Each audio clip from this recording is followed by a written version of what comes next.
Hello अस्सलाम वालेकुम guys, आप देख रहे हैं एस एंड एस लाइफस्टाइल और मैं आज आपको बता रही हूँ देगी पुलाव की रेसिपी जो कि बहुत ही लजीज और मज़ेदार है।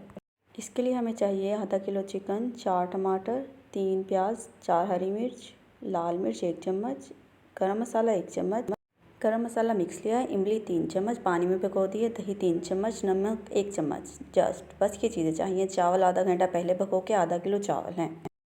पुलाव बिरयानी मसाला लिया, आपकी मर्ज़ी आप लें या ना लें, लेकिन टेस्ट बहुत इन्हेंस हो जाता है इससे। तेल गरम करके प्याज मैंने डाल दी है, गोल्डन ब्राउन होने तक हम इसे फ्राई करेंगे। ये रेसिपी आपने ज़रूर ट्राई करनी है, बहुत ही लजीज, पूरे मोहल्ले में खुशबू फैल जाएगी। गरम मसाला डाल दें, पानी डाल के इसको थोड़ी देर के लिए ढक के रख दें। इससे गरम मसाले की खुशबू बहुत ही ज़्यादा इन्हेंस हो जाती है। आपने ये स्टेप ज़रूर फॉलो करना है। फिर दोबारा थोड़ी और गरम मसाले की और प्याज की आप भुनाई करें। इसके बाद हम बाकी चीज़ें साथ साथ शामिल करते रहेंगे। टमाटर डालेंगे और हरी मिर्चें भी 5 काट कर हमने इसके अंदर शामिल कर दी हैं। टमाटर डाल के दोबारा हम इनकी अच्छी तरीके से भुनाई करेंगे कि टमाटर का पानी बिल्कुल खुश्क हो जाए। अब मिर्चें डाल देंगे, इसके अंदर पिसी हुई मिर्चें हैं और नमक है।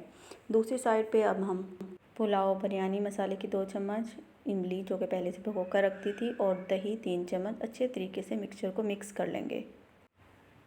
अब हम मिक्सचर को डाल देंगे। चिकन भी ऑलरेडी हमारा गल चुका है। इस मसाले की खुशबू यकीन जाने पूरे घर में और पूरे मोहल्ले में फैल जाएगी। देख लें कि तेल छोड़ दिया, इसका मतलब मसाला तैयार है।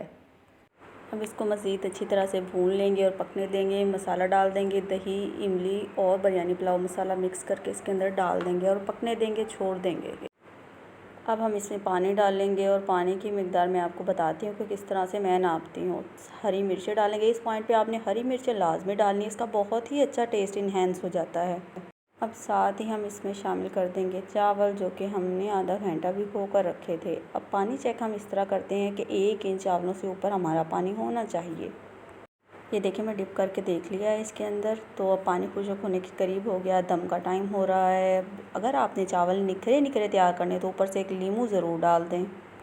देखें माशाल्लाह अल्हम्दुलिल्लाह बहुत ही मज़ेदार और खिले खिले चावल तैयार हुए। रायता बनाने का तरीका मैं आपके साथ शेयर कर रही हूँ। काली मिर्चें, गरम मसाला और नमक दही में शामिल कर दें। इससे आपका जायका बिरयानी के साथ जब आप ये खाएंगे तो बहुत ही ज़्यादा मज़े का और लाजवाब बन जाएगा। अब हम इसके अंदर शामिल कर रहे हैं, अब हम इसमें टमाटर, खीरा और प्याज शामिल कर देंगे। गाइस, अगर आपको हमारी वीडियो पसंद आई है तो प्लीज़ लाइक ज़रूर कर दीजिए और सब्सक्राइब का बटन ज़रूर दबा लें ताकि आने वाली हर नई वीडियो आपको वक्त पर मिल सके। अल्लाह हाफिज़।